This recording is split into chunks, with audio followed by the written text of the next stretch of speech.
السلام علیکم ویورز، میں کوثر، میرے چینل کا نام ہے اسلامک ایڈوائزر کوثر۔ آج ہم آپ کو سنانے جا رہے ہیں سورہ اخلاص وتھ ٹرانسلیٹ۔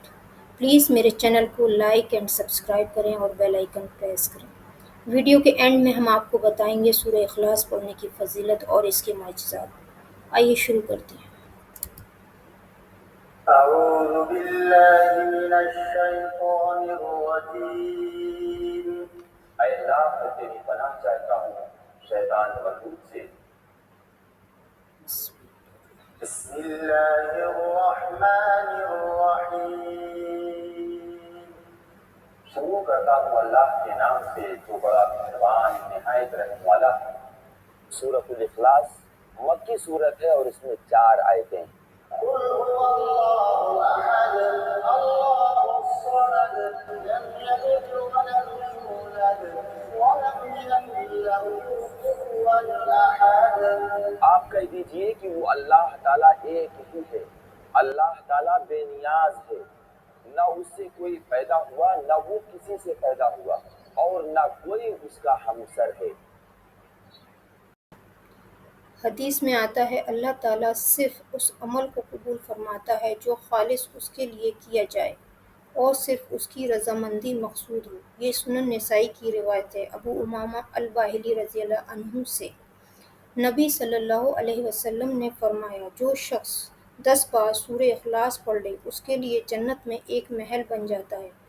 تو عمر رضی اللہ عنہ کہنے لگے اے اللہ کے رسول، اس طرح تو ہم بہت سارے محل تیار کر لیں گے، یعنی بہت بار ایسا ہی عمل کریں گے۔ تو آپ نے فرمایا اللہ کے پاس اس سے بھی زیادہ اور اس سے بھی بہت اچھا، یعنی تمہارے گمان سے کہیں زیادہ اور اس کے پاس ہے۔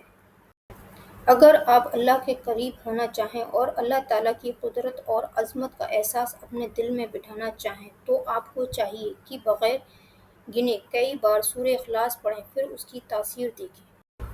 اس کے بارے میں یہ بھی آتا ہے کہ یہ انسان کی بیماریوں کو دور کرنے والی ہے۔ بیماریوں کو کیسے دور کرنے والی ہے؟ سب سے بڑی بیماری کیا ہے؟ شرک۔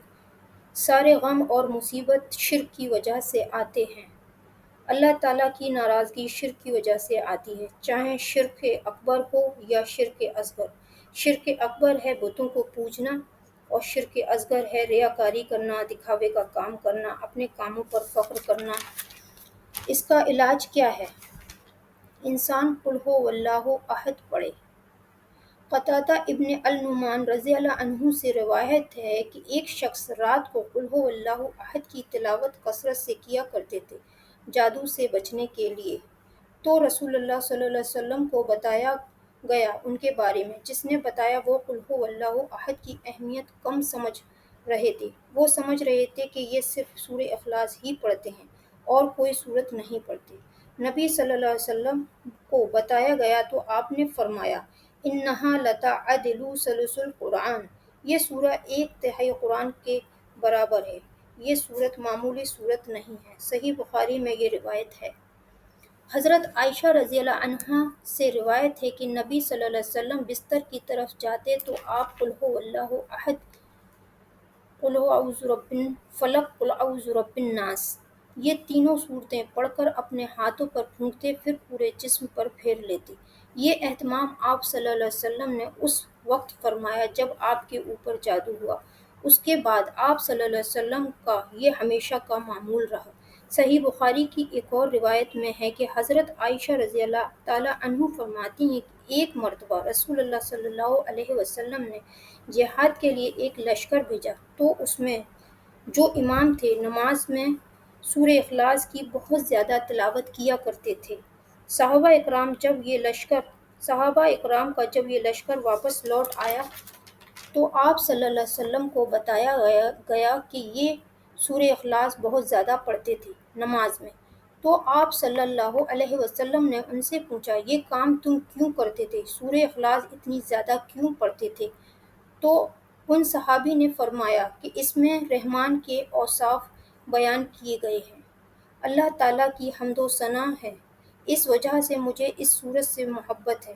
تو آپ صلی اللہ علیہ وسلم نے فرمایا صحابہ سے فرمایا کہ ان کو خبر دے دو کہ اللہ بھی تم سے محبت کرتے ہیں۔ ابو ہریرہ رضی اللہ تعالیٰ عنہ سے روایت ہے کہ رسول اللہ صلی اللہ علیہ وسلم ایک شخص کو قل هو اللہ احد کی تلاوت کرتے ہوئے دیکھا تو آپ صلی اللہ علیہ وسلم نے فرمایا واجب ہو گئی۔ صحابہ نے فرمایا یا رسول اللہ کیا چیز واجب ہو گئی؟ تو آپ صلی اللہ علیہ وسلم نے فرمایا اس کی تلاوت کرنے والے کے لیے جنت واجب ہو گئی۔ سبحان اللہ، خود بھی عمل کریں، دوسروں کو بھی شیئر کریں۔ السلام علیکم۔